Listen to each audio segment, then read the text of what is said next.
story now. At least 31 people have been killed and scores of others injured in Russian strikes across Ukraine.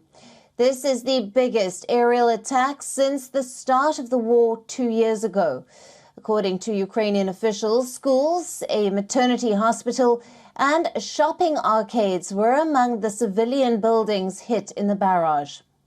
Ukraine's military estimates that Russia fired 158 missiles and drones, and 114 of them were destroyed. Now, Russia tried to overwhelm Ukraine's air defenses across most major cities, launching a wave of Shahed attack drones, followed by missiles of numerous types fired from planes. In Kiev, people fled to the underground metro as apartment blocks and a factory were struck. Rescue workers in Kharkiv, Zaporizhia, and the port city of Odessa worked to free those who were trapped in the debris.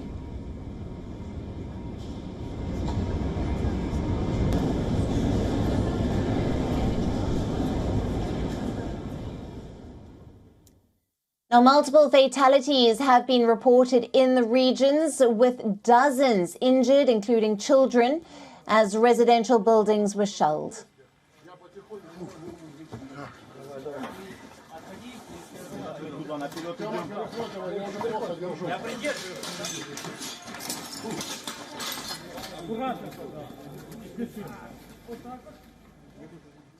The attacks, which also saw a Russian missile passing through Polish airspace, triggered international condemnation and fresh promises of military support to Ukraine.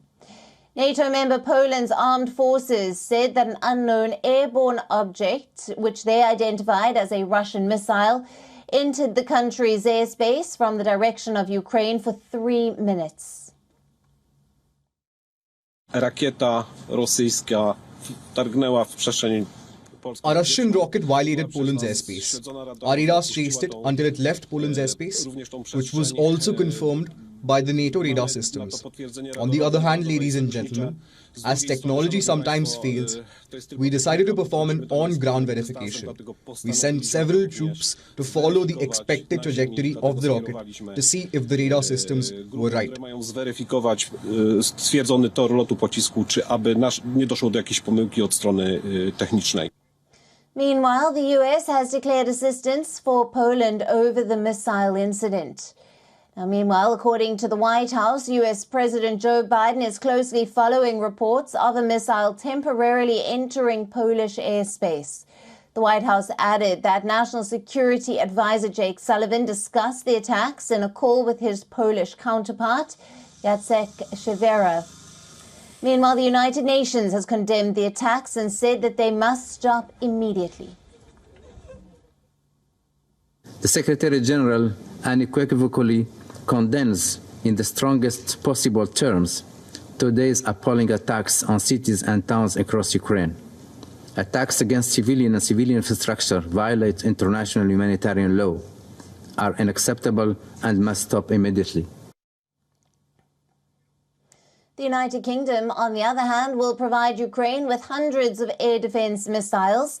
The country's Defense Secretary, Grant Shapps, wrote on social media X, and I quote, "We continue to stand by Ukraine's defense, which is why today we are sending hundreds of air defense missiles to restock British-gifted air defense systems capable of striking down Russian drones and missiles with incredible accuracy," unquote.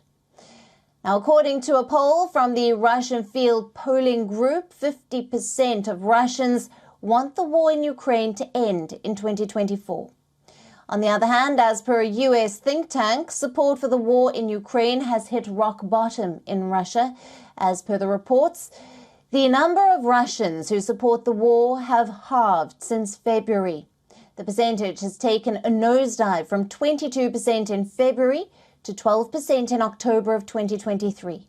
At least 40% of people are in favor of pulling the troops out without the motive of the war being achieved, while about 33% continue to support the war.